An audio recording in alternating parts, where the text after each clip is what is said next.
Party के राष्ट्रीय महामंत्री राजस्थान के प्रभारी आदरणीय अरुण सिंह जी सरदारसर उपचुनाव के लिए पधारे हैं। अभी यहाँ पर रतनगढ़ में उनका भव्य स्वागत हुआ है। मैं माननीय अरुण सिंह जी से निवेदन करूँगा कि आप सब पत्रकार बंधुओं को संबोधित करें। आप पूछेंगे अभी बताएं सर, पहले आप बताइए।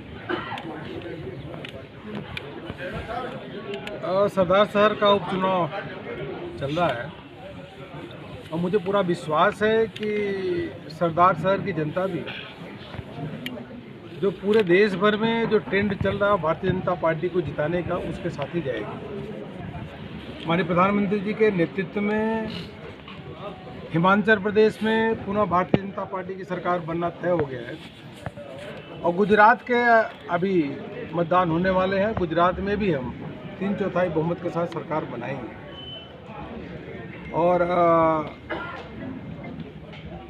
यह सब माननीय प्रधानमंत्री मोदी जी के नेतृत्व में जब चुनाव का परिणाम 8 तारीख को आएगा, पूरे देश भर के कार्यकर्ता जो खुशी और जश्न मनाएंगे, मुझे पूरा विश्वास है कि सरदार शहर के लोग भी, भारतीय जनता पार्टी के कार्यकर्ता इस सीट को जिता करके पूरी ताकत के साथ लग करके वह भी खुशी के में शामिल होंगे। स्थिति अच्छी है, कार्यकर्ता पूरी ताकत से लगे हैं। कांग्रेस की बहुत ही एंटी इनकम्बेंसी है। पार्टी जंगल राज और भ्रष्टाचार कुशासन के खिलाफ यात्रा भी निकालने जा रही है। प्रदेश में जिस प्रकार से भय का वातावरण है, राजसमंद में पुजारी दंपति को जला दिया जाता है, जयपुर में साधु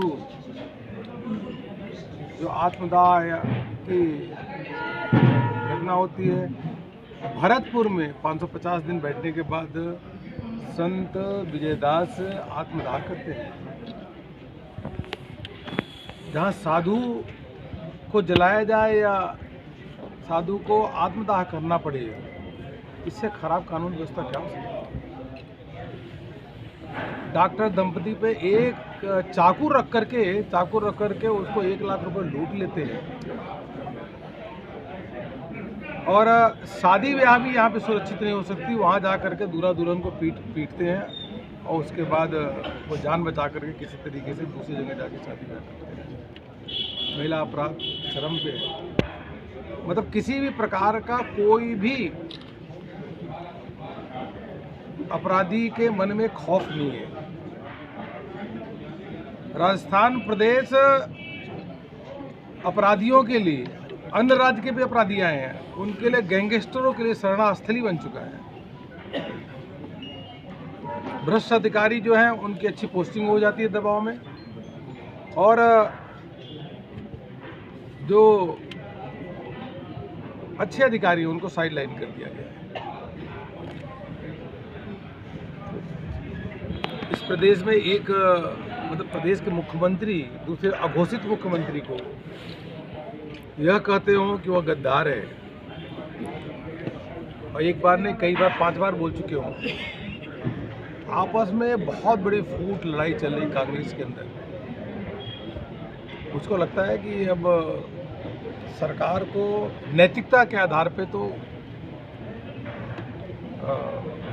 राज्य करने का कोई भी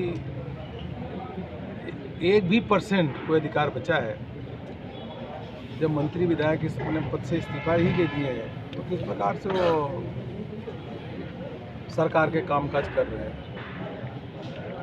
ये फुटबॉल मैच जो होता है उससे भी तगड़ा यहाँ पे एक दूसरे के खिलाफ जो है किक मार रहे हैं और फिर भी मुख्यमंत्री कुर्सी बचाने के लिए कुर्सी बची रहे।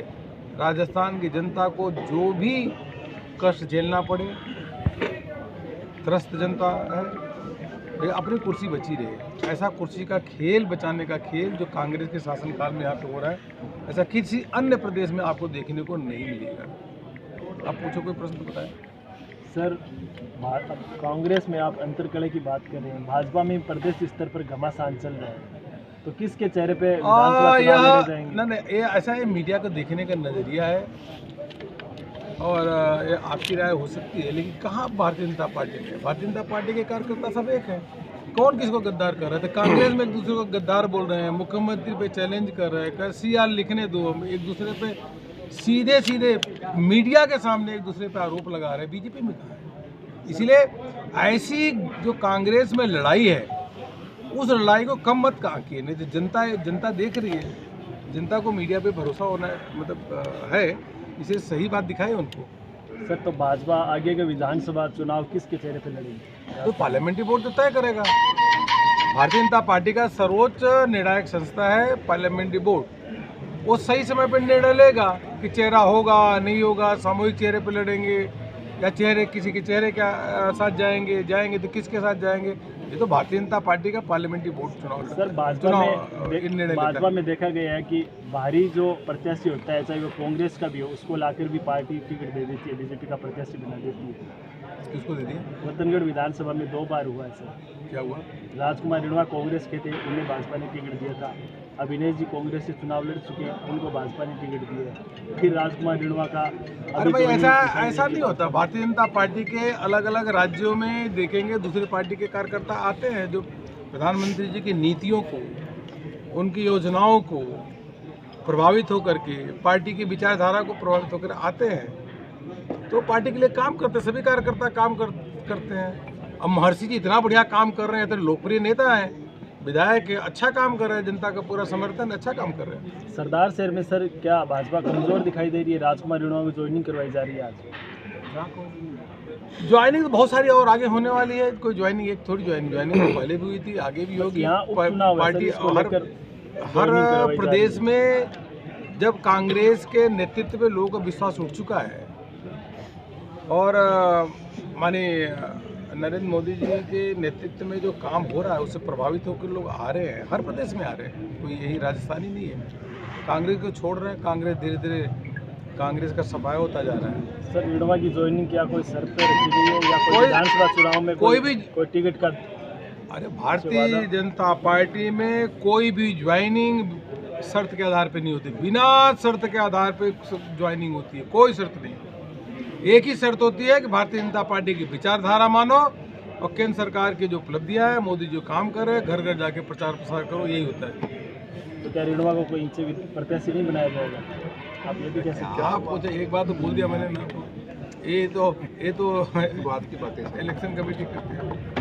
सर, महर्षि इतना अच्छा काम कर रहे हैं, घर घर जा करके काम कर रहे हैं, जनता पे बहुत ही लोकप्रिय है। सर, काम अच्छा कर रही है, पता है, लोकप्रिय भी है, लेकिन मैंने ये पूछा, कांग्रेस से आए हुए हैं सभी प्रत्याशी, आज फिर कांग्रेस के प्रत्याशी कोई अरे घर वापसी हो रही तो अपने परिवार में आए रहे तो क्या दिक्कत है?